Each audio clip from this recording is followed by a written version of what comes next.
नमो अर्हन्ताणं नमो सिद्धाणं नमो आयर्याणं नमो वज्झायाणं नमो लोये सवसाहूणम् ऐसो पंच नमोक्कारो सव पावपणासनो मङ्गलानं च सव्येसिं पढमं हवै मङ्गलम् पढमं हवै मङ्गलम्।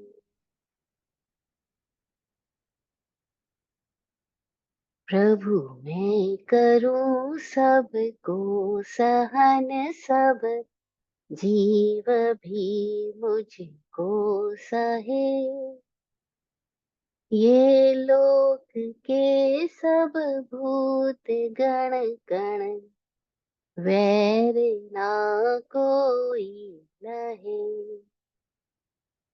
यूं हो नहीं पीड़ा किसी को, शांत चित सब ही रहे।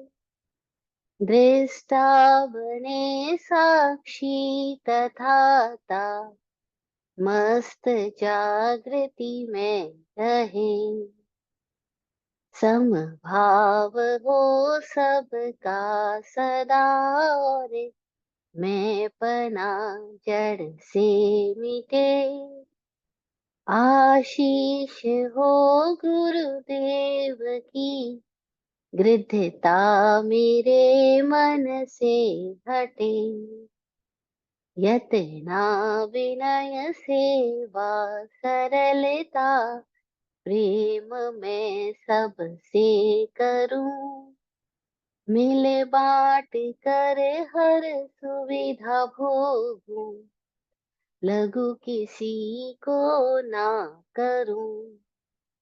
मेरा धर्म बस हो यही, आत्मा में ही रमणा रहे।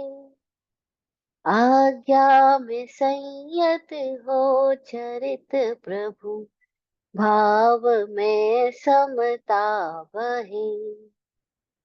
हो यह विराट विचार सम्यक, व्यर्थ ना सोचू करूं। ना फालतू बोलू किसी पल, ना किसी से भी डरूं। प्रभु ना किसी से भी डरूं।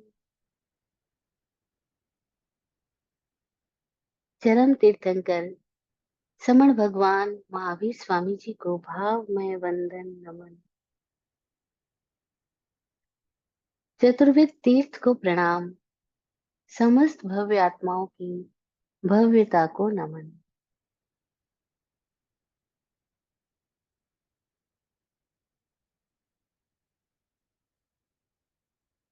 हे सद्गुरुदेव, हम सबका सिद्ध स्वरूप उजागर हो। सिद्धा सिद्धिं मम दिशन्तु, सिद्धा सिद्धिं मम दिशन्तु, सिद्धा सिद्धिं मम दिशन्तु।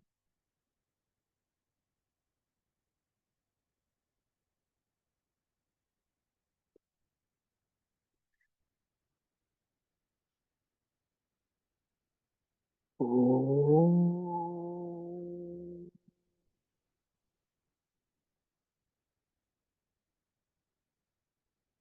ओम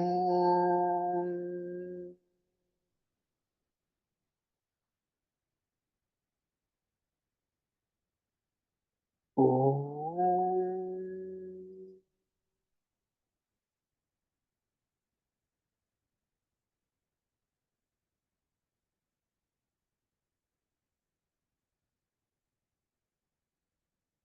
बोधिदाता, दृष्टि प्रदाता सद्गुरु विराट गुरु जी को नमन।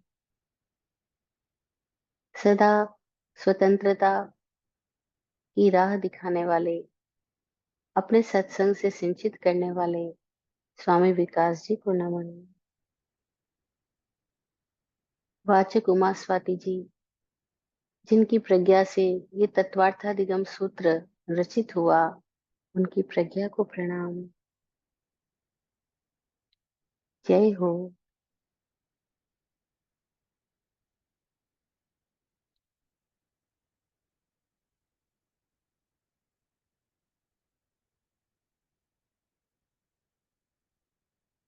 मोक्ष शास्त्र, जिसका दूसरा नाम है यह तत्वार्थादिगम सूत्र,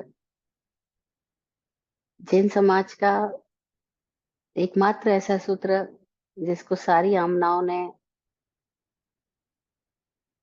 एक मत से स्वीकार किया। पूरा ग्रंथ, पूरा शास्त्र। कई कई जगह पर दिगंबर ग्रंथों में कोई सूत्र एक्स्ट्रा भी है, श्वेतांबर ग्रंथ में वो नहीं है। जैसे हमने लास्ट सेशन में बात की थी लिंग और वेद के बारे में कि नारक समुच्चनो नपुंसकानी न देवा, तो ये सूत्र दोनों में कॉमन है। उसके बाद दिगंबर शास्त्र में एक सूत्र और आता है, वो ये बता रहे हैं कि बाकी सारे जीव जो है उनके पास तीनों लिंग है। तो इस सूत्र रूप में नहीं है हमारे श्वेतांबर सूत्रों में, लेकिन फिर भी अर्थ में तो वो बात है ही, समाहित ही है। और लिंग और वेद को जानने के बाद में भी अगर हम अपने जीव, क्योंकि ये सेकंड चैप्टर जो है वो जीव तत्व के बारे में है, तो जीव तत्व के बारे में हमने इतना कुछ जाना, कैसा जीव भाव रूप है, फिर इंद्रिया, शरीर, तो शरीरों के पांच भेद जाने हमने। फिर ये जो शरीर दिखलाई पड़ रहा है वो कैसा है, तो उसके बारे में हमने जाना कि वो स्त्री रूप, पुरुष रूप, नपुंसक रूप है। लेकिन वो जो दिखलाई पड़ रहा है और जो भीतर की स्थितियां हैं दोनों में डिफरेंट है। हो सकता है स्त्री दिखलाई पड़ रही है लेकिन भीतर में उसके पुरुष छुपा हो सकता है पुरुष दिखलाई पड़ रहा है लेकिन भीतर में उसकी कोई स्त्री रही हुई है। और हो सकता है कोई नपुंसक है, उसके भीतर स्त्री और पुरुष दोनों ही तरह के क्वालिटीज है, ऐसा भी पॉसिबल है। और कोई ऐसा हो सकता है कि जिसके अंदर स्त्री और पुरुष दोनों ही तरह की क्वालिटीज नहीं है, ऐसा भी पॉसिबल है। तो लास्ट सेशन में हमने जाना था कि लिंग होना और वेद का होना दोनों के अंदर डिफरेंस है। और अगर किसी के अंदर कोई तरह का वेद है भी, तो वो अपने उस वेद को लेकर के चिंतित परेशान ना हो, और ना ही उसको कोई हेय दृष्टि से देखे। अगर बल्कि वो अपने उस वेद के साथ में किस तरह से अपनी प्राणिक ऊर्जाओं का बदलाव करके अपने जीवन को एक सही दिशा दे सकता है। यह तत्व ज्ञान हमारे पूर्व मनीषियों ने जाना, अनुभव किया, और उन्होंने इस ज्ञान को प्रकट भी किया। आज क्या दिक्कत हो गई कि जो भौतिक विज्ञानी हैं, जो बाहर से जान रहे हैं, देख रहे हैं, वो अलग दिशा में आदमी को ले जा रहे हैं। तो वो आदमी को चीजों को एक्सेप्ट करने के बारे में तो कह रहे हैं, लेकिन ट्रांसफॉर्मेशन की टेक्निक उनके पास नहीं है। वो कैसे एक जीव अपनी कुंठाओं से बाहर आ सके, अपनी स्थितियों से मुक्त हो सके या स्थितियों के पार जा सके, वो टेक्निक्स उनके पास नहीं है। हालांकि वे ट्राई कर रहे हैं, लेकिन उनका जो कुछ भी करना होता है, क्योंकि वो बाहर से हो रहा है, वो अभी ये नहीं जान रहे हैं कि जो शरीर की रचना के कारण हमारे भीतर ही कहीं मौजूद है। अगर हम उन कारणों को बदल दे तो इफेक्ट बदल जाएगा। तो वे बाहर से तो चेंज करने की कोशिश कर रहे हैं कि कैसे हम हार्मोन्स पे कुछ चेंज कर सके, कैसे हम बॉडी के जो अंग है उनको बदल सके। इसके लिए तो वो प्रयास कर रहे हैं, लेकिन ये सब बदलने के बाद में आदमी तो वही की वो रहे ना। स्त्री पुरुष भी हो गई तो क्या, पुरुष स्त्री भी हो गया तो क्या, उसके भीतर जो तादात्म्य है अपने स्त्री होने के साथ, अपने पुरुष होने के साथ, जो उसका एसोसिएशन है, वो तो नहीं हटाना। और जब तक हम उसके पार नहीं जाते, तब तक हम अपनी ही स्थितियों के साथ परेशान रहते ही है। क्योंकि हमने रॉन्ग आइडेंटिफिकेशन जो कर लिया है, वो रॉन्ग आइडेंटिफिकेशन हमें परेशान कर रहा है। और हम आइडेंटिटी को चेंज करना चाह रहे हैं लेकिन आइडेंटिफिकेशन को नहीं। आइडेंटिटी चेंज हो जाए, जैसे मैं स्त्री हूँ, मैं पुरुष होना चाहूँ, मैं नपुंसक हूँ, मैं पुरुष होना चाहूँ, या मैं पुरुष स्त्री होना चाहे, तो it can be possible in now days, because हमारे पास में ऐसे कुछ ऑपरेटर्स डेवलप हो गए, ऐसी टेक्निक्स डेवलप हो गई कि we can change a person into another gender. But जब तक हम अपनी आइडेंटिटी चेंज करें लेकिन आइडेंटिफिकेशन चेंज ना करें, आइडेंटिफिकेशन मतलब उसके साथ हमारा एसोसिएशन, मैंने स्त्री होने के साथ अपने आप को एसोसिएट कर लिया है, मैंने पुरुष होने के साथ अपने आप को एसोसिएट कर लिया, मैं मान बैठा हूँ मैं पुरुष हूँ, मैं मान बैठा हूँ मैं स्त्री हूँ। अब जो मैं मान बैठा हूँ, वो जो हमने अपना उसके साथ एसोसिएशन बनाया है, वो हमें परेशान करता है, क्योंकि अब वो हमारे लिमिटेशंस क्रिएट कर देता है।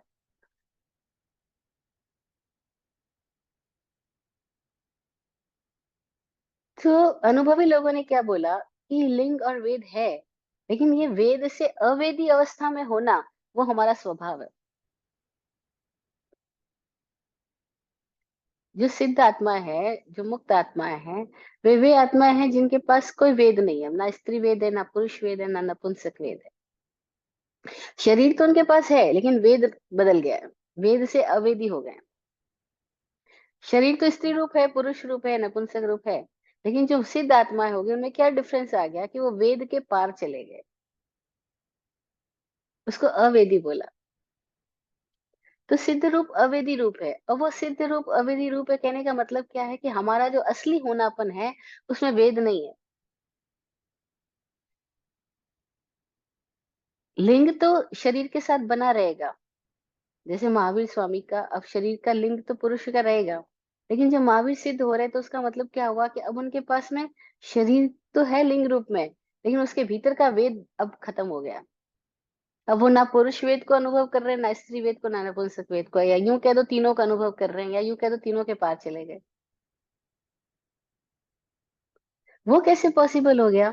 क्योंकि उन्होंने अपने इस शरीर के साथ जो अपना आइडेंटिफिकेशन था उससे वो बाहर हो गए।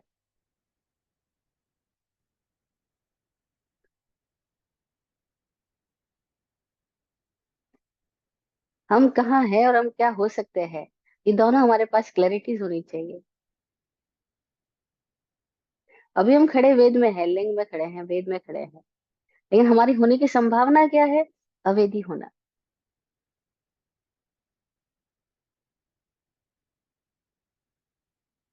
फिर वहां ना स्त्री है, ना पुरुष है, ना नपुंसक है, कोई वेद ही नहीं है। तो वो संभावना कैसे हमारे भीतर जो है मौजूद है, उसको कैसे अचीव किया जाए, उसको कैसे मैनिफेस्ट किया जाए? उसके लिए ये सूत्र की बात है।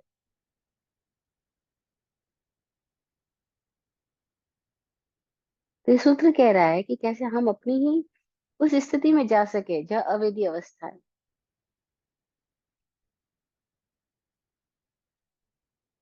वेद में आई क्यों? क्योंकि आकर्षण बना रहा। शरीर जिन तत्वों से मिलके बना, वो तत्व शरीर को अपनी और दिशा में वापस खींचते हैं ना। जैसे पानी बह रहा है तो पानी पानी के स्थानों को ढूंढ लेगा, पानी पानी में मिलेगी, अग्नि अग्नि में मिलेगी, हवा हवा में मिलेगी, मिट्टी मिट्टी में मिल जाएगी, धूल कण में मिल जाएंगे। तो ऐसे ही शरीर जिन कारणों से पैदा हुआ, वो उसी स्थितियों को बार बार जाना चाहता है, लेकिन कोई टेक्निक्स है जिनसे शरीर में रहते हुए शरीर के पार जाया जा सके, वेद स्थिति में होते हुए वेद से अवेदी हुआ जा सके।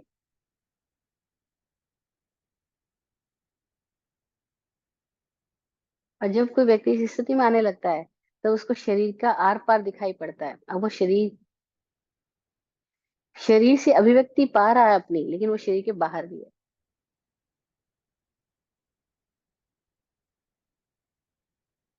और वो अनुभव में जब व्यक्ति होता है तो उसको समाधि घटित हो जाती है। अब कोई आदि नहीं, कोई व्याधि नहीं, कोई उपाधि नहीं, उसका नाम समाधि। न शरीर की पीड़ा, न मन की पीड़ा, न दोनों के जोड़ से पैदा हुआ भौतिक संसार की पीड़ा। आज हम तत्वार्थाधिगम सूत्र के सेकंड चैप्टर के लास्ट से सूत्र में आ रहे हैं। लास्ट सेशन में हमने 51 सूत्र तक बात की, आज 52 52वां सूत्र है। ये सूत्र बड़ा मजेदार है। ये बता रहा है कि कैसे हम इस शरीर के अंदर जो बंधे हुए हैं, जो रह रहे हैं, तो शरीर से हम इस सृष्टि के साथ एक संबोधन पैदा कर रहे हैं। एक एड्रेस हो रहा है, शरीर के कारण ही हो रहा है, अदरवाइज तो हो नहीं सकता था। तो ये जो हम एड्रेस पैदा कर रहे हैं, इसका नाम है आयु, उम्र। शरीर में हमारा होना उम्र के साथ है, आयुष्य के साथ।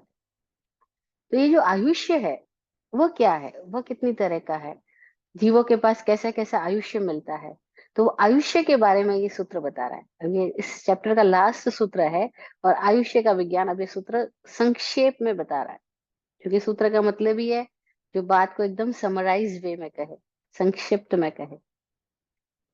तो सूत्र क्या है, 52वां सूत्र। पहले हम सूत्र को जान ले, उसके बाद इसकी विवेचना में जाते हैं।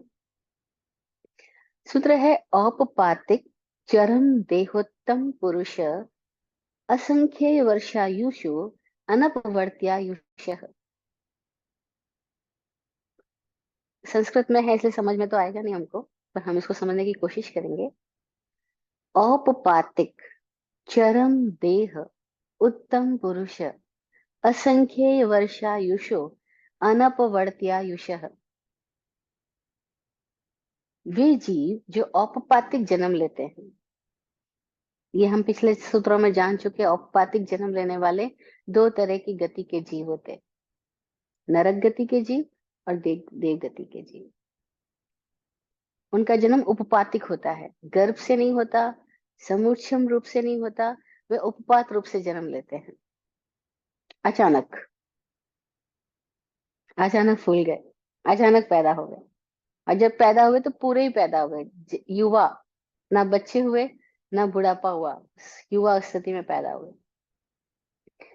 औपपातिक जन्म लेने वाले जीवों का और चरम शरीर जीवों का, चरम शरीर उसको कहते हैं जो इस शरीर में अब अंतिम है, अब दोबारा इस शरीर में नहीं आएंगे, दोबारा जिनको जन्म लेने की आवश्यकता नहीं बचेगी, ये उनका अंतिम शरीर है, चरम शरीर है। ये चरम है, चर्म नहीं है। चर्म मतलब चमड़ी का शरीर, और चरम का मतलब है लास्ट, अल्टीमेट। तो ये उनका अंतिम शरीर है, उसके बाद शरीर नहीं लेंगे। तो औपपातिक जन्म लेने वाले और चरम शरीरी जीवों का, और उत्तम चरम देहोत्तम, यानी उत्तम पुरुष जो है, उत्तम पुरुष इस लोक में कोई ऐसे पुरुष भी है जो उत्तम है, अल्टीमेट स्थिति में आ गए हैं, एकदम उत्तम है, सर्वोच्च है, प्राइमरी है, प्रधान है। ऐसे जीव जिन्होंने अपने भीतर कुछ ऐसा ऊर्जाओं का प्रयोग किया कि उनके भीतर इतनी सजगता घटित हुई कि अब वो अपने मन तन के संभावनाओं के प्रति, योग्यताओं के प्रति बहुत सजग है, और सक्षम है कि वो अपनी योग्यताओं का इस्तेमाल कर सके। तो उनको हमने उत्तम पुरुष कहा। ऐसे उत्तम पुरुष कौन है, तो हम कहेंगे तीर्थंकर है, या कोई चक्रवर्ती है, या जो उसको हम सलागनीय पुरुष कहते हैं, वो लोग हैं, ये उत्तम पुरुष है। तो कहा, औपपातिक चरम देहोत्तम पुरुष असंख्य वर्षायुषो, और जिनकी असंख्यात काल की आयुष्य है, असंख्यात वर्षों की जिनकी उम्र है, ये सारे लोग जो है अनपवर्त्यायुष, उनकी जो आयुष्य है वो अनपवर्तनीय है। ये सूत्र का शाब्दिक अर्थ हुआ। अब अनपवर्तनीय आयुष्य है, ये मेंशन करने का मतलब क्या हुआ कि आयुष्य दो प्रकार का है, एक वह जो अनपवर्तनीय है, एक वह जो अपवर्तनीय है। अभी नए शब्द है हमारे लिए, अनपवर्तनीय और अपवर्तनीय। अनपवर्तनीय उसको कहते हैं वो आयुष्य जो घटाई बढ़ाई ना जा सके, वो आयुष्य जो जितनी निर्धारित हुई है उतनी पूरी होगी। जैसे हम कहते हैं जेल के अंदर किसी को उम्र कैद की सजा मिल गई है, तो उसको घटाया बढ़ाया नहीं जा सकता। अब उसको उस जितनी सजा मिली उम्र कैद की, उसको अपनी उम्र तक पूरी टाइम उस जेल में ही रहना होगा। या अथवा किसी ने उम्र कैद को डिफाइन कर रखा है कि उम्र कैद का मतलब हमारे यहाँ 20 ईयर्स है, तो फिर 20 ईयर्स तक उसको रहना ही पड़ेगा, अब वो कम ज्यादा नहीं किया जा सकता है। तो अनपवर्तनीय का मतलब है कि वह आयुष्य जिसको अब घटाया बढ़ाया नहीं जा सकता, जिसमें कोई और घात नहीं लग सकता है। वो चाहे कि मैं मर जाऊं तो वो मर नहीं सकता, चाहे वो कुछ भी कर ले वो मर नहीं सकेगा। उसको अनपवर्तनीय आयु बोला। और एक दूसरा आयुष्य है इसका ऑपोजिट। ऑपोजिट हमको वाइसा वर्षा समझ में आ गया कि अपवर्तनीय, जिसको बदला जा सकता है, जिसको घटाया जा सकता है, जिसमें चेंज किया जा सकता है। जो आदमी मरना चाहे और मर भी सकता है, उसको अपवर्तनीय आयु बोला है। अभी बड़ी मजेदार बात है, क्योंकि हमें अभी इस जन्म में आने का कारण नहीं पता, तो हमें मृत्यु में जाने का कारण भी नहीं पता। हमारे लिए तो जन्म भी मिस्ट्री है और मृत्यु भी मिस्ट्री है। हमारे लिए आयु भी मिस्ट्री है। We are unaware and ignorant about our self. हमें अपना कुछ भी नहीं पता है। हमें यही नहीं पता हमने जन्म क्या लिया, क्यों लिया, कैसे लिया, शरीर कैसे बनाया। हमें ये भी नहीं पता है कि हम मरते कैसे और मृत्यु किस तरह की होती है। लेकिन कोई लोग हैं जिनको ये दोनों पता है। कहाँ से आया ये पता है, क्यों आया ये पता है, और कहाँ जाऊंगा ये पता है, और क्यों जाऊंगा ये भी पता है। वो सेन पीपल है, उनको पता है। हम इनसे, हम तो ऐसे मूर्छित है। जैसे हम रास्ते पे कभी कभी देखते हैं कि कोई शराबी कैसे शराब पी करके चल रहा है। उसको होश या हवास ही नहीं है कि वो कैसे गाड़ी चला रहा है, वो कैसे चल रहा है, कहाँ पैर पड़ रहे हैं, कहाँ हाथ जा रहा है, कहाँ कपड़े जा रहे हैं, क्या गिर रहा है, उसको कुछ भी नहीं आइडिया है। हम ऐसे व्यक्ति को देख के कहते पागल है ये तो। ज्ञानी लोग हमको देखते हैं तो वो भी यही कहते हैं, कैसे पागल है। ये कहाँ से आए इनको पता नहीं, कहाँ जाना है ये पता नहीं है, और चले जा रहे हैं। भाग का रहे ये पता नहीं। हम बॉम्बे में जब देखते हैं कितना ट्रैफिक, दिल्ली में देखते हैं इतना ट्रैफिक, अरे हर आदमी भागे ही जा रहा है, भागे भाग का रहा है ये नहीं पता, जाना क्या है ये तो आइडिया ही नहीं, जाना कहाँ है, क्यों जाना है ये भी आइडिया नहीं, बस निकल पड़े हैं। सारे भाग रहे हैं, सबने हमको भागना सिखाया, हम भी भागे जा रहे हैं। और इतनी दौड़ लगी है, इतनी भाग दौड़ है, हर को दूसरे को पीछे छोड़ना और खुद को आगे बढ़ना है। मेट्रो में देखो, ट्रेन्स में देखो, लोगों को उतरना है और कुछ लोगों को चढ़ना है, लेकिन वेट कौन करे। तो उतरने वाले को हम उतरने ही नहीं देते, हमको चढ़ना है तो हम भाग धक्का लगा के हम चढ़ जाते हैं। अरे थोड़ी सी वेट करो, उतरने वाले उतर जाएंगे तो स्पेस मिल जाएगा, चढ़ने वाले आराम से चढ़ जाएंगे। लेकिन दोनों के पास पेशेंस नहीं है। वेट किया तो कुछ गड़बड़ ना हो जाए, इस कारण हम गड़बड़ करते जाते हैं। वेट एंड वॉच सूत्र तो जैसे हमारे जीवन में उतरा ही नहीं।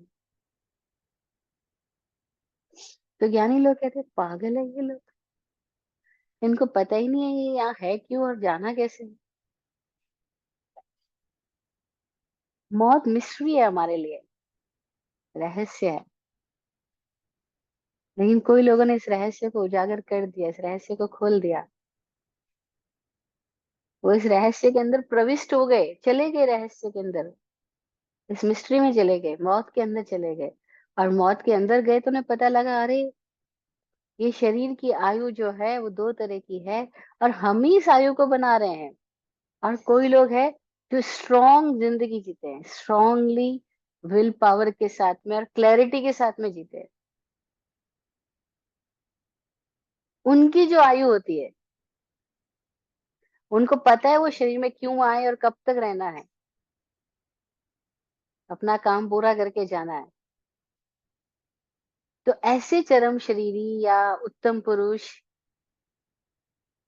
वो अनपवर्तनीय आयु वाले हैं, वो अपना काम निपटा के जाएंगे। अथवा कोई ऐसे भी है जिनको क्लैरिटी तो नहीं है, लेकिन कॉन्फिडेंस बहुत ज्यादा है। स्पष्टता तो नहीं है कि क्यों आ रहे हैं शरीर में, लेकिन उन्होंने जो किया है वो बहुत तीव्रता के साथ किया है।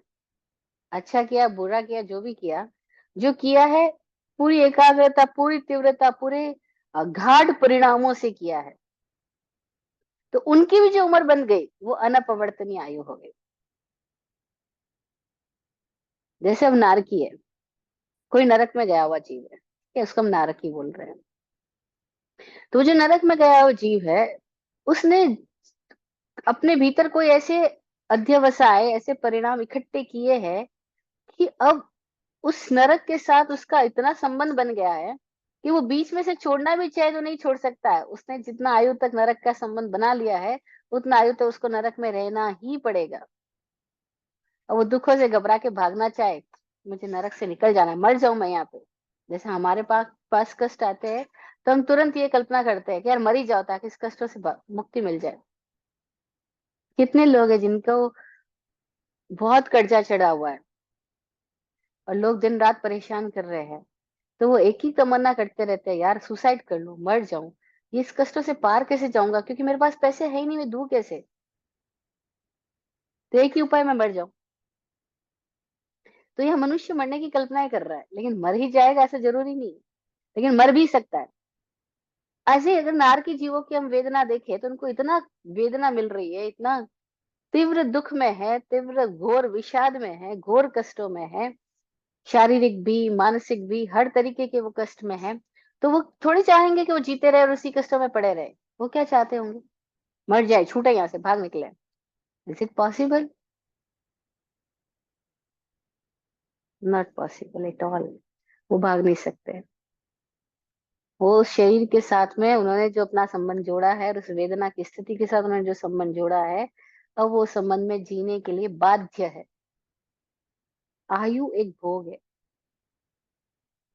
आयुष्य कर्म एक भोग है। उस भोग को भोगने के लिए हम पराधीन है, हम परतंत्र है। और ये पराधीनता, ये परतंत्रता किसी और ने हमारे लिए निर्धारित नहीं की है। ये परतंत्रता भी हमने ही हमारे अपने आप के लिए चुनी है।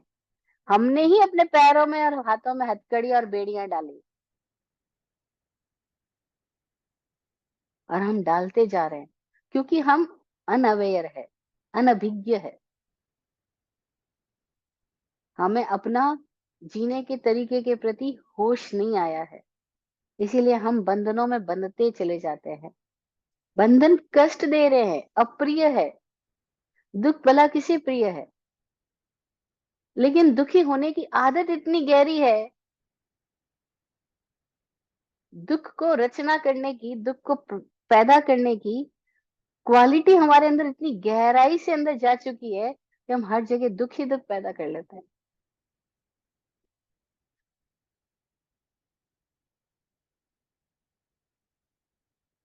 सातों सुख मिल जाए तो भी आदमी सुखी हो जाएगा, ये गारंटी नहीं है।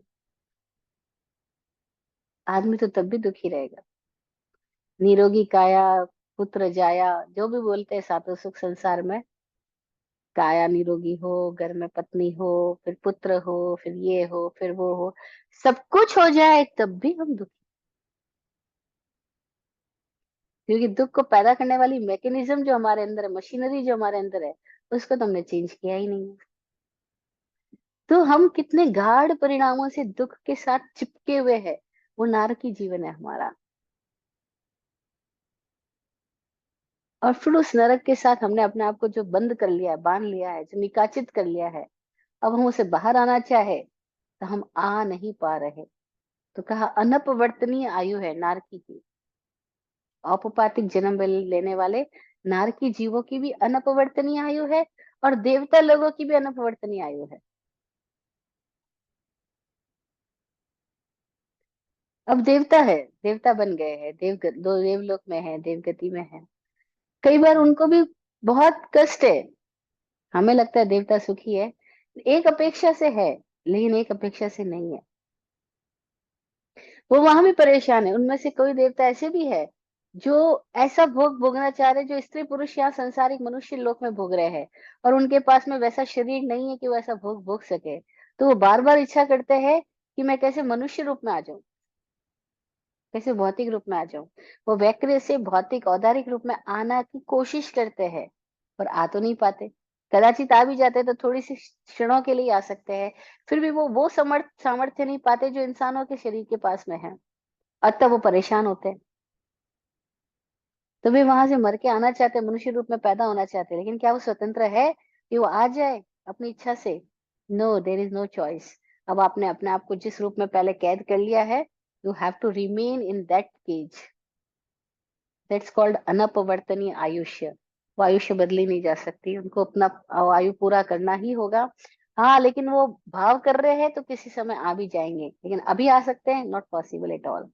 अभी वो जहाँ है उनको वही रहना होगा। अब आपने कंपनी खोल ली है, आप कंपनी के मालिक बन गए हो। अब आपने हजारों लोगों को जॉब देना शुरू कर दिया है, आपका इतना रेपुटेशन हो गया, मार्केट में इतने शेयर्स हो गए हैं। अब आप परेशान, आप कहते हैं मैं तो उस कंपनी को छोड़ना चाह रहा हूँ।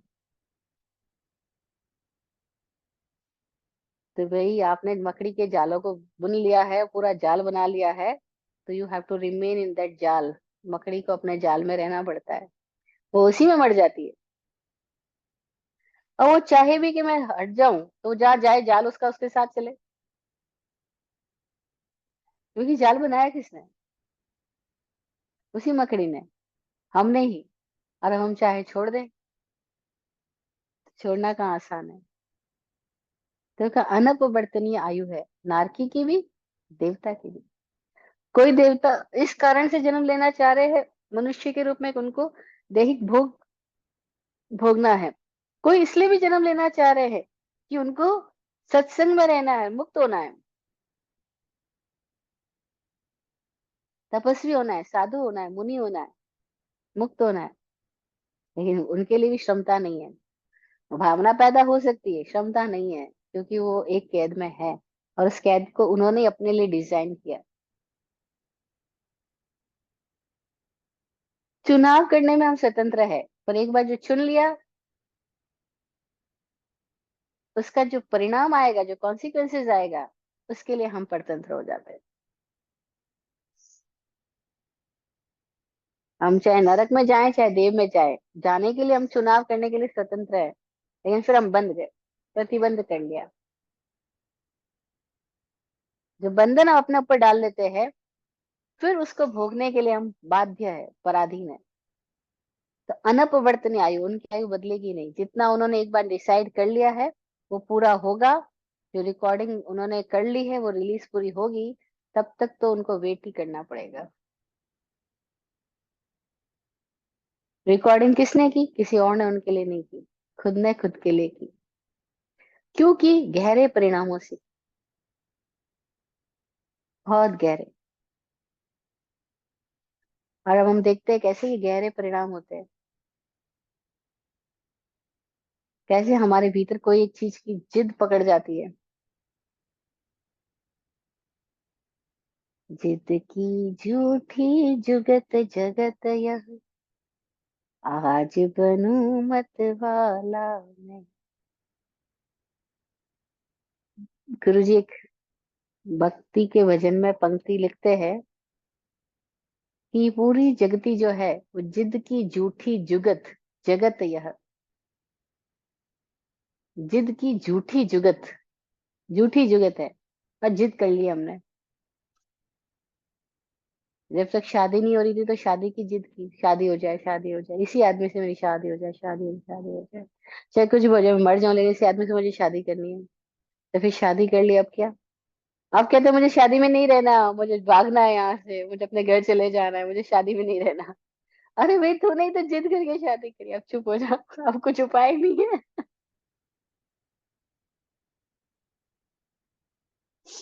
एक आदमी को कोई छोटे से अपराध में जेल हो गई, और जज ने उसको मृत्युदंड सुना दिया।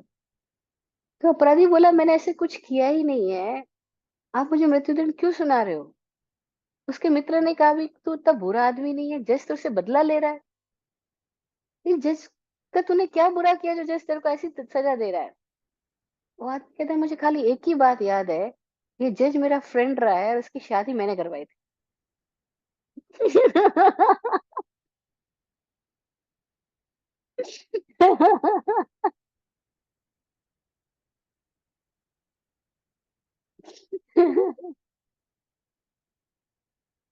तो हो सकता है उस बात का बदला ले रहा हो कि मैंने इसकी शादी कराई तो ये मुझे फांसी पे लटका के रहेगा, क्योंकि मैंने इसको फांसी दी है।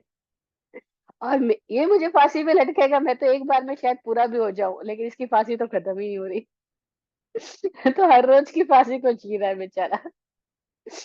तो बड़ा मजेदार है, हम लोग कैसी जिद की झूठी जुगत में इस जगती में पड़े रहते हैं। तो सूत्र बड़ा प्यारा है, वो कह रहा है नारकी है, देवता है, अनपवर्तनीय आयु वाला है, आयु बदलेगी नहीं, बदलना चाहे तो भी नहीं बदलेगी, क्योंकि उन्होंने गाढ़ गहरे परिणामों से, गहरे अध्यवसायों से अपने लिए उस स्थिति का, उस स्थान का, उस अवस्था का चुनाव किया है। और हम भी करते जा रहे हैं, बस होश नहीं है ना, इसीलिए प्रतिबंध जारी रखते हैं। ये मिले, ये मिले, ये मिले, और जब मिल जाए तो हम कैसे इसके बाहर चले जाए, उसका प्रतिबंध करते हैं। और इस तरह से हम कभी इधर उछलते हैं, कभी उधर उछलते हैं, कभी मिलने की चाहत में पकड़ बनाते हैं, जकड़ बनाते हैं, और कभी जो मिल गया उससे छूटने की चाहत में अपने आप को बांधते रहते हैं। बस ऐसे ही हम खुद के ऊपर खुद ही बेड़ियां डालते जाते हैं। फिर नारक देह औपातिक जन्म वाले, फिर चरम, चरम देहोत्तम पुरुष, चरम शरीरी और देह में उत्तम पुरुष ही, चरम शरीरी जीव और जो उत्तम पुरुष है वो भी अनपरिवर्तनीय आयु वाले हैं। क्यों? क्योंकि उनकी क्वालिटी ऐसी कि वो जो करते पूरा करते हैं। तो उन्होंने जीवन ले लिया तो पूरा करेंगे इसको, बीच में नहीं मर जाएंगे। जैसे हमारे यहाँ कुछ लोग होते हैं ना, अब ये प्रकृति से होते हैं, हम देखते हैं कि वो कोई काम शुरू करते हैं तो उस काम को एंड तक पूरा ले जाते हैं। कोई लोग होते हैं जो काम शुरू तो बड़े जोश और खराश में करते हैं, लेकिन जैसे ही बीच में बाधा आने लगती है थोड़ी सी भी, कहते छोड़ो इस काम को, छोड़ो इस फील्ड को, रण छोड़ दास, भाग जाते हैं, मुझे नहीं करना, छोड़ दो इस काम को, कष्ट आ गया, मुझे नहीं जीना यहाँ से, भाग जाना है। नहीं, आप लोग बिजनेस शुरू करते हो तो ऐसा थोड़ी है कि प्रॉफिट ही प्रॉफिट होता जाएगा, करते तो सभी प्रॉफिट के लिए, लेकिन जैसे ही लॉस होने लगता है तो कोई लोग कहते हैं बस बिजनेस बदल दो, बिजनेस छोड़ दो, मुझे नहीं करना है काम क्योंकि लॉस हो रहा है। लेकिन कोई समझदार लोग कहते हैं जब तुमने शुरू किया तो पूरा करो, लॉस और प्रॉफिट तो दोनों खेल है, होने ही वाले हैं, तो मान के ही चलो दोनों होंगे। लॉस को थोड़ी इग्नोर किया जा सकता है, उनको भी एक्सेप्ट करो जैसे प्रॉफिट को एक्सेप्ट करते हो। तो पुराने नीति शास्त्र के लोग कहते थे कि प्रारब्ध्यते खलु, कि प्रारंभ किया हुआ कार्य जो अंत तक ले जा रहा है वो उत्तम पुरुष है। जो प्रारंभ, जिसने कार्य प्रारंभ किया और बीच में बाधा आई और छोड़ दिया वो मध्यम पुरुष है। और जो बाधाओं से घबरा के कार्य ही शुरू नहीं कर रहा है वो अधम पुरुष है। ऐसा नीति शास्त्र में कोई एक श्लोक में लिखा हुआ है, तो मैं श्लोक का सीधा अर्थ ही बता रही हूँ कि कैसे उन्होंने उत्तम पुरुष, मध्यम पुरुष और अधम पुरुष की एक परिभाषा दी है। तो ये सूत्र कह रहा है जो उत्तम पुरुष है उनका उम्र पूरी होएगी, वो बीच में उम्र को टाल करके नहीं जाएंगे। उन्होंने जो काम शुरू कर दिया है, जो गाढ़ परिणाम से जिस आयुष्य का बंद कर लिया है, उनके भीतर वो जो डिटर्मिनेशन है, जो उनका फर्म माइंडसेट है, वो उनका माइंडसेट उनको उस स्थिति तक पूरा ही लेके जाएगा। हमने देखा अभी हमारे साथ कई लोग केदारनाथ की यात्रा पे वो पैदल चलना शुरू हुए, तो अब 18 किलोमीटर चढ़ाई करनी कोई आसान बात तो नहीं है, और ना वो कोई प्रॉपर सीमेंटेड रोड है, वो तो अजीब अजीबोगरीब रास्ता है, बहुत ही अजीब है, जरा से एक पैर चूका तो ना जाने कहाँ पहुंचोगे। लेकिन कितने छोटे बच्चे भी हमारे साथ थे, एक तो केवल 9-10 साल की लड़की थी और एक 14-15 साल का लड़का। लेकिन इन लोगों को सबने कहा कि अरे तुम बैठ जाओ घोड़े पे, तुम बैठ जाओ खच्चर पे, तुम कुछ और उपाय कर लो। बोले नहीं, हम तो पूरा जाएंगे, कुछ भी हो जाए वो चढ़े ही, चढ़ाई पूरी करी। और कोई लोग ऐसे भी थे जो बोले नहीं, अब आधे रास्ते के बाद में नहीं, हमको अब कुछ करना पड़ेगा, है ना। और कोई मेरे जैसे भी थे जिसने स्टार्टिंग से ले लिया कि नहीं नहीं, इतना चलने का अपना बस ही नहीं होएगा। तो अपनी अपनी क्षमताओं के अनुसार सबने चुनाव किया, और जिसने जो चुनाव किया उसमें से कोई लोग एकदम फर्म रहे। हमने देखा वो जो लड़की छोटी सी हमारे साथ में थी, उसने 4 धाम यात्रा पूरी पैदल करी, कहीं कोई डोली नहीं, कहीं कोई घोड़ी नहीं। वो 10 साल की लड़की ने इतनी हिम्मत करके पूरी चढ़ाई भी, उतराई भी, सब कुछ पैदल। और स्वामी जी कहते हैं कि बच्चों को कुछ हम दिमाग में डर डालते हैं, हम दिमाग में ऑप्शन देते हैं, इनके दिमाग में कुछ नहीं होता, इनकी एनर्जी इतनी मस्त होती है कि हम इनको कभी बराबरी नहीं कर सकते। हमें छोड़ना चाहिए इनको डराना, कहना कि तुम ये मत करो वो मत करो, वो तो कर गुजरेंगे, क्योंकि उनके पास दिमाग नहीं चल रहा, विकल्प नहीं है, तो समझ आ गया वो उसको पूरा करते हैं। पर हम बड़े लोग, पेरेंट्स लोग, उनको बार बार टोक टोक टोक टोक करके, तू थक जाएगी, अरे तेरा ये हो जाएगा, अरे वो हो जाएगा। नहीं, मम्मियों को आदत होती है, अरे स्वेटर पहन ले सर्दी लग जाएगी। वो लग जाएगी दिमाग में डालते हैं, पहले ही खाना खा ले नहीं तो बाद में भूख लगेगी, अरे भूख लगेगी तब खा लेगा, लेकिन हम मम्मी ऐसा पहले ही खाना खिला देना चाहती है। तो कैसे हमारी मानसिकता है, सबकी अलग अलग है। तो कुछ मानसिकता वाले ऐसे लोग हैं जिनको उत्तम पुरुष कहा गया। वे लोग हैं जो जो कार्य शुरू करते हैं उसको पूर्णता तक लेके जाते हैं। तो उनकी आयु ही ऐसी है, उनकी प्रकृति उन्होंने वैसी बना ली है कि अब जो आयु में वो आए हैं उसको पूर्णता से भोगेंगे, फिर ही उस आयु से बाहर जाएंगे। जैसे मैंने देखा स्वामी जी का एक्सपीरियंस सुनते हुए, कि वो जब बिजनेस में थे, वो कहते हैं कई बार इतना अप डाउन आते थे, लेकिन मेरे भीतर कभी एक पल के लिए भी ख्याल नहीं आया कि मैं इसको क्विट कर जाऊं, इसको छोड़ जाऊं। या जिंदगी में कोई भी स्थिति आई, लेकिन मेरे भीतर कभी भी डिप्रेशन आई नहीं, कभी हीन भावना आई नहीं, इन्फीरियरिटी आई नहीं, यार ये क्या होगा। वो बोले कि बस मैं एज इट इज देखता रहा, और मेरे को पार्ट जिस जगह पे जाना है बस वहां पे जाना है। बस ये क्लैरिटी आती है कि मुझे कहाँ पहुंचना है, बस वहां पे पहुंचना है, चाहे बीच में कुछ भी हो जाए। तो ये उत्तम पुरुष का लक्षण होता है कि उनको ये क्लैरिटी है, विजन की, कि मुझे कहाँ जाना है, वहां तक के बीच में चाहे कुछ भी हो जाए वो वहां तक पहुंचेंगे ही। तो ये गाढ़ परिणाम से उन्होंने अपनी उस स्थिति का बंद किया। अब ये खाली आयु की बात नहीं है, हर एक स्थान पे हमने जहां भी जो भी संबंध बनाया है, वहां अगर क्लैरिटी है और फर्म फर्म है, डिटरमाइंड है हम, तो हम उस स्थिति तक पहुंचते हैं। उसको अनपवर्तनीय आयु बोला कि वो परिवर्तित नहीं होगी, वो पूर्णता तक जाएगी। ये आदमी की प्रकृति ऐसी है कि वो कार्य को पूरा करके ही छोड़ेगा, फिर चाहे कुछ भी हो जाए, चाहे तूफान आंधी आ जाए, चाहे दुनिया के लोग कुछ भी बोल दे उसको, लेकिन वो किसी से नहीं घबराएगा। उसके आत्मा की प्रकृति ऐसी है, उसको हमने उत्तम पुरुष बोला। ये उत्तम पुरुष वाले लोगों की आयु अनपवर्तनीय है। लेकिन कोई मध्यम पुरुष है, जैसी बाधा आती है तो कहते हैं यार छोड़ दो यार, क्यों शादी करी अब, छोड़ दो, क्यों संबंध जोड़ा छोड़ दो, क्यों बिजनेस शुरू किया छोड़ दो, क्यों दीक्षा ली छोड़ दो, क्यों ये किया छोड़ दो। तो मध्यम पुरुष वाले लोग ऐसे होंगे, जो जिस भी फील्ड के अंदर जाते हैं, जैसी बाधाएं आने लगती है, घबरा करके उससे पलायन कर जाएंगे। ऐसा। अधम पुरुष वाले लोग ऐसे होते हैं जो पहले से ही घबरा जाते हैं। वो घबराहट के साथ ही जीते हैं, डर के मारे ही जीते हैं। तो वो डर डर के ही जीते हैं, एक्चुअली में तो वो जीते ही कहाँ है। तो जन्म शरीरी और उत्तम पुरुष, इनकी आयु अनपवर्तनीय आयु है। फिर इस सूत्र कह रहा है असंख्य वर्षायुषो, जिनका आयुष्य असंख्यात वर्ष वाला है, ऑलरेडी जिनका आयु ऐसा है, जिन्होंने असंख्यात वर्ष का आयु बंद किया हुआ है, उनमें कौन है? उनमें है युगलिक मनुष्य, युगलिक तिर्यंच, शनि तिर्यंच पंचेंद्र के वे जीव जो युगलिक स्थिति के अंदर है, वो सब असंख्यात वर्ष की आयु का बंध बांध करके आए हैं। ये लोग भी अनपवर्तनीय आयु वाले होते हैं। इनकी आयु भी परिवर्तित नहीं होगी, जितना बांधा है उतनी पूरी करेंगे ही करेंगे, क्योंकि उनको ऐसी स्थिति में रहना उनकी प्रकृति है। उनकी प्रकृति से उन्होंने अपना वैसा चुनाव कर लिया है। तो ये अनपवर्तनीय आयु वाले जीव होते हैं। इसके सिवाय जो जीव है वो अपवर्तनीय आयु वाले हैं।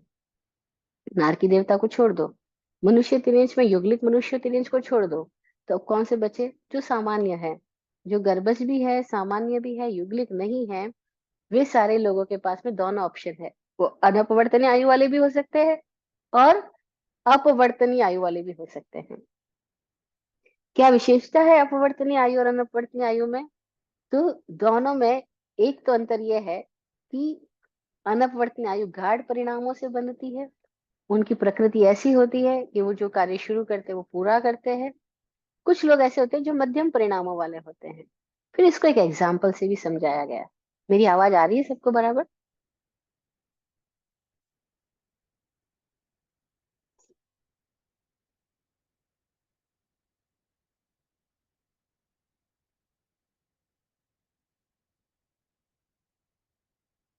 एक किसान है, वो खेतों में बीज बोता है। तो कोई तो ऐसे बीज बोता है कि उसके बीच में गैप नहीं डालता, तो उसकी जो फसल आती है उसके बीच में कोई दूसरा प्रवेश आसानी से नहीं कर सकता। और कोई ऐसे फसल बोता है कि एक बीज कहीं डाला, दूसरा बीज कहीं डाला, तीसरा बीज कहीं डाला, गैप के साथ डालता है, तो उसके फसलों के बीच में कोई आर पार हो सकता है आसानी से। तो ऐसे ही हमारी स्थिति में कोई आयुबंध ऐसा करता है कि जरा घात लगे तो वो मर सकता है, जरा निमित्त मिले बदल सकता है। तो उस आयुष को हमने कहा अपवर्तनीय आयु, जिसमें सोपक्रमी है, उसमें उपक्रम लग सकता है, उसमें दूसरे की कोई बाधा आ सकती है, उसमें कोई एक्सीडेंट हो सकता है, उसमें आदमी सुसाइड कर सकता है, उसमें आदमी कोई आपदा आने पर गिर सकता है।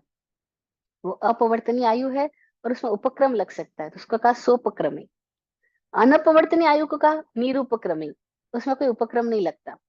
कोई घात हो जाए, कोई अस्त्र शस्त्र का प्रहार कर दे, कोई स्थिति आ जाए, उसकी आयु पूरी होने पर ही वो मरेगा। उसने जो अपने भीतर जो स्थिति लाई है, उस स्थिति को पूर्णता तक पहुंचा के ही वो मरेगा। वो कैसी भी स्थिति हो सकती है, कई तरह के परिणाम हो सकते हैं, शुभ ही हो जरूरी नहीं है, शुभ हो सकते हैं, अशुभ हो सकते हैं, कैसा भी हो सकता है। लेकिन कोई ऐसी प्रवृत्ति वाले लोग हैं जो अनपवर्तनीय आयु वाले हैं, तो उनको उपक्रम लग भी जाए तो भी वो मरेंगे नहीं, तो वो मोस्टली निरुपक्रमी होते हैं। मरेंगे तो भी अपनी स्थिति पूरी होने पर ही मरेंगे। और जो अपवर्तनीय आयु वाले हैं, वो स्वपक्रमी और निरुपक्रमी दोनों प्रकार की स्थिति में होते हैं। स्वपक्रमी का मतलब है उपक्रम लग गया, बाहर से कोई स्थिति आ गई, कोई आघात आ गया, तो वे डिस्टर्ब हो जाएंगे, वे मर जाएंगे, वे मर भी सकते हैं, तो उनको स्वपक्रमी बोला। तो स्वपक्रमी और निरुपक्रमी दो शब्द भी साथ में जोड़े रहे हैं। ये अपवर्तनीय आयु के साथ तो होता ही है कि वो मोस्टली स्वपक्रमी भी हो सकती है और निरुपक्रमी भी हो सकती है। लेकिन जो अनपवर्तनीय आयु है वह निरुपक्रमी ही होती है, वह स्वपक्रमी नहीं होती है। तो ये सूत्र कह रहा है कि औपपातिक चरम देहोत्तम पुरुष असंख्य वर्षायुषो अनपवर्त्यायुषः, कि वो अनपवर्तनीय आयु वाले हैं, जो औपातिक है, जो चरम शरीरी है, जो उत्तम पुरुष है, और जो असंख्यात वर्ष जीवी है। असंख्यात वर्ष जीवी चाहे मनुष्य है चाहे तिर्यंच है, वो सब अनपवर्तनीय आयु वाले हैं। इसका मतलब इसके सिवाय जो जीव है वो अपवर्तनीय आयु वाले है।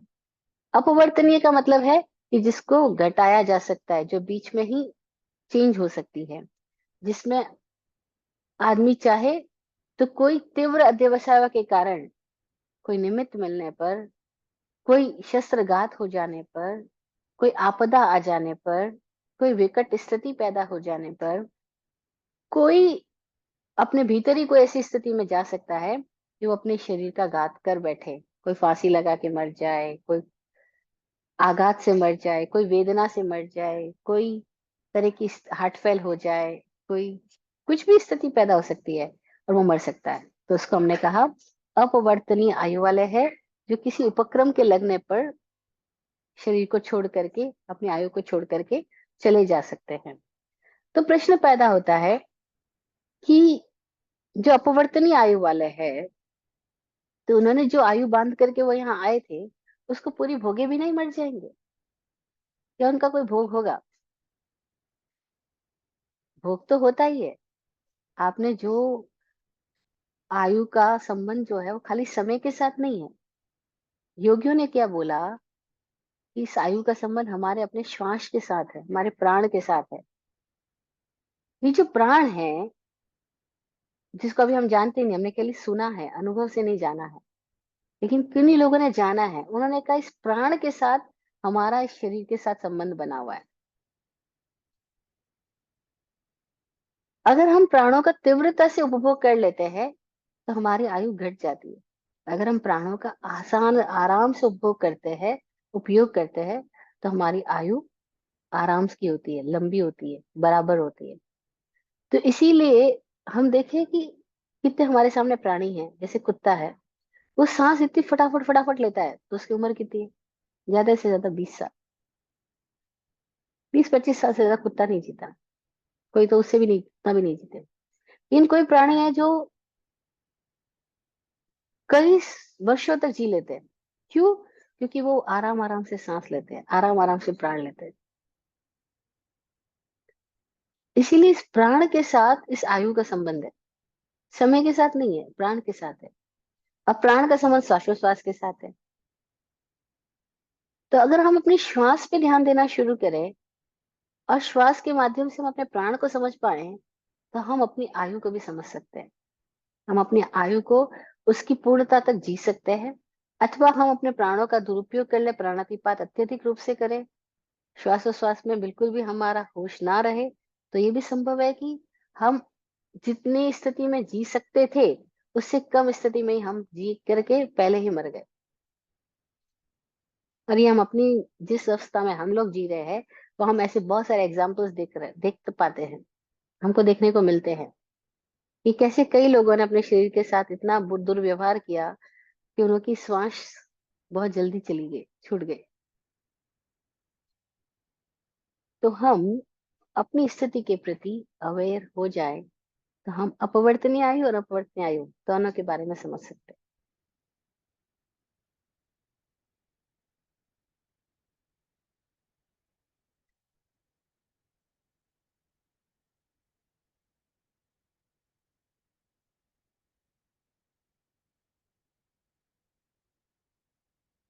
आपको मेरी आवाज आ रही है?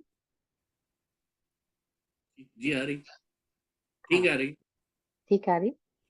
मुझे लगा बीच में आप दिखाई नहीं दे रहे थे, तो कहीं कुछ डिस्टर्ब तो नहीं हो गया? ओके।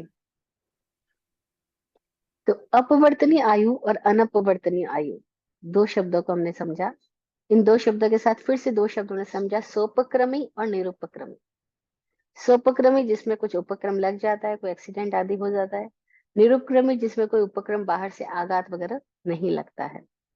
अनपवर्तनीय आयु में उपक्रम तो लग सकता है, लेकिन उपक्रम लगने पर भी वो खत्म नहीं होगी। वो खत्म तभी होगी जब उसका पूरा कालमान होगा। ठीक है।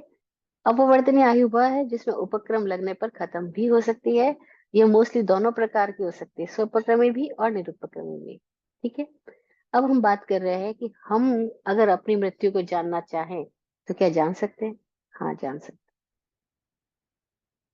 क्या हम अपनी मृत्यु का चुनाव कर सकते हैं? जैसे हमने सुना विश्व पितामह को इच्छा मृत्यु का वरदान था। जी, ऐसा चुनाव हमें से हर कोई करता ही है, जाने अनजाने। कितने लोगों को मैंने अपने अनुभव से नजदीकी से देखा है, जो बहुत बार बोला करते थे कि हम चलते फिरते मरेंगे, हमको किसी अ, अस्पताल की शैया पे नहीं मरना है, हमको दूसरों की सहायता लेके नहीं मरना है कि मैं बेड रिडन हो जाऊं, दूसरे लोग मेरी सेवा करें। नहीं नहीं, हम चलते फिरते मरेंगे। और वो ऐसे ही मरे। वो चलते फिरते गए, बीमार नहीं पड़े। बस जिस पल बीमार पड़े, मृत्यु हो गई और चले गए, सेवा नहीं ली लोगों की। इसका मतलब है कि मैं ऐसे लोगों को सुना है, देखा है नजदीकी से। तो हम अपनी मृत्यु का चुनाव खुद करते हैं, जाने अनजाने, हमें पता हो या ना पता। तो ये सूत्र हमें जगाने के लिए है। सूत्र कह रहे हैं कि जान लो कि आपकी मृत्यु जो है वो भी आपका चुनाव है, चाहे वो अपवर्तनीय हो या अनपवर्तनीय हो। और इससे फर्क नहीं पड़ता अपवर्तनीय है या अनपवर्तनीय है। फर्क इस बात से पड़ता है कि जो हम जी रहे हैं उस जीवन में हमारी जागृति आ जाए, तो हमारी मृत्यु भी बड़ी जागृत हो जाएगी। और मृत्यु में जागृति आने को हमने सल्लेखना संसारा बोला। और वो सल्लेखना संसारा दोनों तरह के आयु वाले ले सकते हैं, अपवर्तनीय आयु वाले भी ले सकते हैं, अनपवर्तनीय आयु वाले भी ले सकते हैं। और हम जहाँ खड़े हैं, हम अगर ये समझे कि हम चरम शरीरी नहीं है, या हम उत्तम पुरुष नहीं है, या हम औपपातिक जन्म वाले नहीं है, या हम असंख्यात वर्ष के आयु वाले जीव नहीं है, तब भी हमारे पास ये संभावना है कि हमारी आयु अपवर्तनीय या अनपवर्तनीय जो भी हो, हम जागृति पूर्वक मृत्यु में जाए, हम सल्लेखना समाधि से मरे और हम मृत्यु के पार का अनुभव जान ले। क्योंकि जिसकी मृत्यु के पार का अनुभव घटित हुआ उसी का समाधि मरण है। अदरवाइज तो समाधि मरण पॉसिबल ही नहीं। जब तक हमने मृत्यु के पार जो अमृत तत्व है, जो हमारा असली होनापन है, जब तक हमने उसको नहीं जाना, तब तक समाधि मरण संभव ही नहीं है। क्योंकि मृत्यु सारी पहचान से छुड़ाव देती है हमको, और पहचान से छूटना तो बड़ा कष्टकारी है। क्योंकि पूरी जिंदगी हम अपनी एक पहचान बनाने में तो सारा इन्वेस्टमेंट करते हैं, और फिर उस पहचान को छोड़ना पड़े वो मजबूरी में, तो कितने पीड़ा देता है। और फिर अज्ञात में जाना, भय सताता है।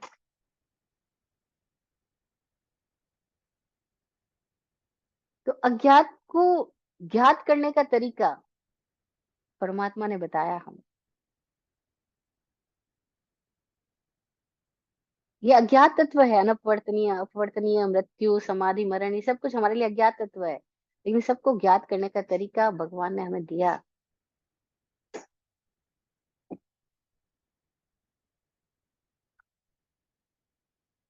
सामायिक का साधन दिया, ध्यान की विधियां बताई, प्राण ऊर्जाओं का प्रयोग करना सिखाया, प्राण के संबंध में कैसे हम ध्यान लगा सके, जाग सके, वो बताया। उन्होंने प्राणों का पूरा विज्ञान दिया। इसलिए इतना अद्भुत है ये सूत्र हमारे पास, जो सारे सूत्र अवेलेबल है। देखो, हिंसा को हिंसा ना बोल के प्राणातिपात बोला।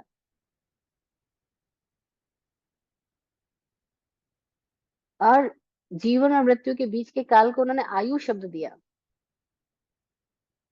ये शब्द ऐसे ही नहीं दे दिए गए, हर एक शब्द के पीछे उनका कोई एक विकसित विज्ञान रहा है, डेवलप्ड साइंस, ताकि वो वर्ड वहां से पैदा क्यों हुआ, वैसे ही वर्ड क्यों दिया गया।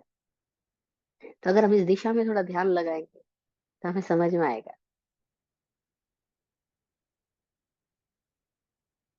तो शायद इतनी रख करके बात को पूरा करती हूँ। आयाम तो बहुत सारे हैं इस सूत्र को भी छूने के, लेकिन उतनी आवश्यकता नहीं है। कोई प्रश्न आएगा तो एड्रेस करेंगे, अदरवाइज इस सूत्र को यहीं पे स्टॉप करती हूँ। और इससे हमें जो सीख मिले, जो प्रेरणा मिले, उसको लें और उस दिशा में आगे बढ़े तो मजा आए। जय हो।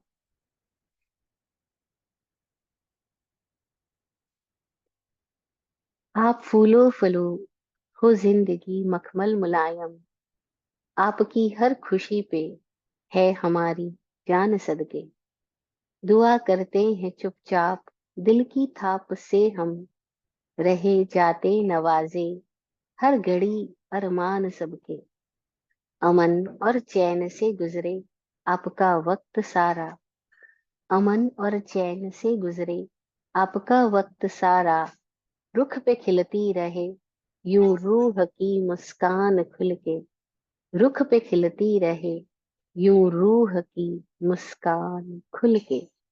जय हो, जय हो, जय हो। सबका कल्याण।